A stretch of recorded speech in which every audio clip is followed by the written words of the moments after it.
Hai, saya Niken Derek Saputri. Selamat datang di Niken Derek TV, edisi podcast.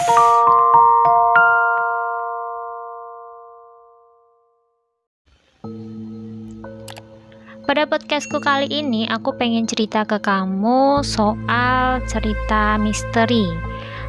Cerita ini aku dapat dari akun akun Twitternya @muhammadanggit. Pada saat itu dia membuat sebuah utas mengenai sebuah kisah misteri yang berasal dari kota Semarang. Judul utasnya adalah Kilas Balik Sigar Bencah. Buat kamu orang kota Semarang ataupun yang tinggal di sekitaran Tembalang, sekitaran Banyumanik, mungkin sudah nggak asing dengan cerita yang akan aku bawakan sekarang. Ya. Tapi kalau kamu yang belum tahu, coba deh kamu browsing dengan kata kunci Sigar Bencah. Pasti yang akan muncul adalah gambar-gambar tentang kecelakaan, tentang korbannya, tentang kendaraan yang rusak parah. Jadi memang jalan di Sigar Bencah, Sigar Bencah ini merupakan sebuah jalan, yaitu yang membentang atau mungkin membelah sebuah bukit gitu ya, makanya disebut dengan Sigar Bencah. Sigar itu kan kayak potongan atau mungkin belahan gitu kan. Nah, jalan ini itu berada di tengah-tengah rimbunnya hutan jati. Jadi kalau kamu lewat sini, pasti kanan kirinya akan melihat pohon-pohon jati yang gede gitu kan. Nah, terus di sampingnya itu ada tebing yang curam dan juga kelokan-kelokan yang tajam. Jadi nggak heran kalau misalnya banyak di situ terjadi kecelakaan karena memang jalannya juga yang rawan. Seperti itu. Jadi kalau kamu mau lewat situ ya perlu konsentrasi yang ekstra. Kita flashback dulu. Jadi untuk pengetahuan saja, zaman dulu itu jalan Sigar Bencah adalah jalan setapak yang biasanya dilewati oleh kerbau. Kalaupun ada kendaraan yang bisa lewat, itu hanya kendaraan roda 2 aja gitu. Nah, kemudian di pertengahan tahun 90-an jalan Sigar Bencah itu mulai dilebarkan kemudian diaspal. Tapi ya karena kontur tanahnya yang terus bergerak, lama-lama aspalnya terkelupas lagi dan kemudian jadi jalan yang berkerikil dan bahaya banget lah kalau dilewati. Nah, kemudian jalan Sigar Bencah beberapa kali direnovasi sampai tahun 2014 juga direnovasi kembali, tapi masih rusak juga. Lalu akhirnya di tahun 2017 dibetonisasi. Jadi jalannya nggak cuma diaspal tapi juga dibeton. Dan akhirnya bertahan sampai dengan sekarang. Dan sekarang misalnya kamu mau lewat sana, jalannya sudah nyaman banget sebetulnya, tapi tetap harus waspada karena yaitu tadi jalannya itu curam dan punya belokan yang tajam. Jadi tetap harus waspada.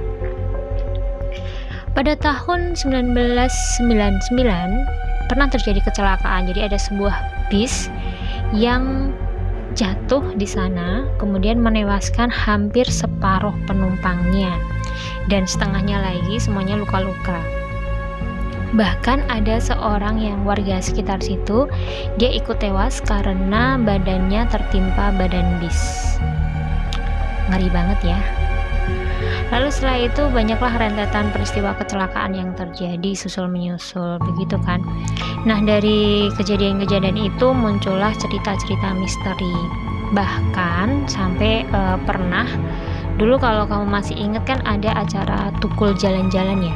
Itu kan ya sempat itu acara kan menguak kisah-kisah misteri di suatu tempat, ya kan. Nah, paranormal dari acara itu mengungkapkan katanya di situ ada sesosok demit yang berwajah menyeramkan lah di situ, yang nunggu daerah situ. Itu. Kemudian ada cerita lagi. Ini dialami oleh seorang sopir truk. Jadi sekitar pukul 3 dini hari, jadi ada seorang sopir truk, dia itu memuat pasir dari daerah Serumbung Magelang. Terus dia istirahat di Bedono, terus kemudian dia melanjutkan perjalanan ke Semarang. Dia berhasil melewati tanjakan Gemawang, tanjakan Swakul Ungaran, dan sampai dia ke daerah Tembalang. Meskipun dengan perjuangan yang luar biasa ya, karena truknya itu dalam keadaan full, jadi dia melaju dengan kecepatan yang pelan banget, jadi biar aman gitu kan. Lalu ketika dia melewati turunan Sigar Bencah, dia dia itu memacu kendaraannya dengan sangat pelan. Ya kan tahu sendiri kalau memang daerah Sigar Bencah itu kan memang curam banget kan, jadi dia pelan-pelan, dan rem angin pun selalu dia tarik untuk melaju, maksudnya untuk mengatur laju kendaraannya. Nah, tiba-tiba di tikungan Sigar Bencah nampak sesosok bayangan putih berdiri di tengah jalan. Dia pun kaget dan secara refleks membanting setir ke kiri. Truknya nyaris saja terbang melewati sebuah gundukan batu besar dan kemudian nyungsep di tanah dalam keadaan garda depan yang patah, sekaligus as roda belakang pun juga patah berantakan. Tapi yang mengherankan, muatan pasir masih utuh dan tidak tercecer sama sekali. Aneh memang. Dan beruntungnya si sopir tak mengalami cedera yang berarti karena kepala truk nabrak pohon jati di sisi kiri. Agak aneh tentunya ya, yang mana kita kalau tahu truk yang memuat pasir apalagi full, ketika dia belok dikit aja dengan kecepatan yang kencang gitu kan, pasti kan ada pasirnya mungkin kan pasti berantakan gitu ya, dan ini tidak berantakan sama sekali. Lalu masih dari threadnya Mas Muhammad Anggit lagi, ini ada sebuah cerita yang dialami oleh seorang siswa SMA namanya Nadia. Nadia ini baru pulang dari rumah saudaranya, yaitu pukul 11 malam. Oh ya, Nadia ini rumahnya di daerah Kedung Mundu. Rumah saudaranya di Banyumanik.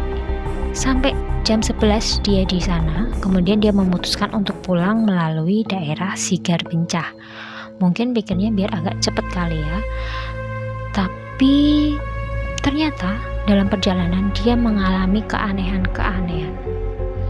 Pada malam itu jalan Sigar Bencah masih sepi dan suasananya pun sangat mencekam. Ketika Nadia mulai menuruni Sigar Bencah, dia sadar kalau ternyata dia sendirian di situ.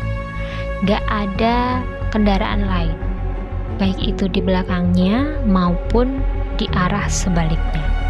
Jadi jalanan sepi banget. Nadia pada saat itu menggunakan jaket dan jilbab. Karena merasa takut, jadi Nadia melaju motornya dengan sangat kencang. Nah, coba dipikirkan. Normalnya ketika kita menggunakan jilbab dan jaket ya, dan kita naik motor cepat, pasti kan jilbabnya berterbangan, ya kan? Dan jaketnya pun agak mengembang gara-gara angin. Tapi hal itu tidak dialami oleh Nadia. Jilbabnya itu tidak berterbangan dan jaketnya pun tidak mengembang. Jadi kayak ada yang menahannya di belakang. Nah, tiba-tiba tin, terdengar suara klakson motor dari belakang. Motor itu nyalip motornya Nadia dan terus membunyikan klakson. Terus kemudian setelah tikungan, motor tersebut menghilang. Mungkin motor tersebut melaju sangat kencang sampai langsung hilang dari pandangan Nadia. Karena merasa aneh, terus Nadia melihat melalui spion motornya, dan ternyata ada sosok wanita berbaju putih. Mungkin itu nggak jelas kali ya, entah wanita entah pria, tapi sosok itu berambut panjang dan sedang berada di jok belakang motor Nadia. Karena shock dan sangat takut, Nadia hanya terus berdoa dan pasrah. Wah, sampai di sini ini beneran aku berasa merinding banget. Ya, ini aku nggak kuat untuk melanjutkannya. Sebenarnya masih ada cerita panjang banget, beberapa kisah nyata di sana, tapi menurut aku cukup sampai di sini aja ya, karena aku udah nggak kuat melanjutinnya. Buat kamu yang pengen tahu cerita selengkapnya, bisa baca di utasnya Kak Muhammad Anggit, begitu ya. Oke, terima kasih sudah mendengarkan podcastku kali ini. Sampai jumpa di video selanjutnya. Dah.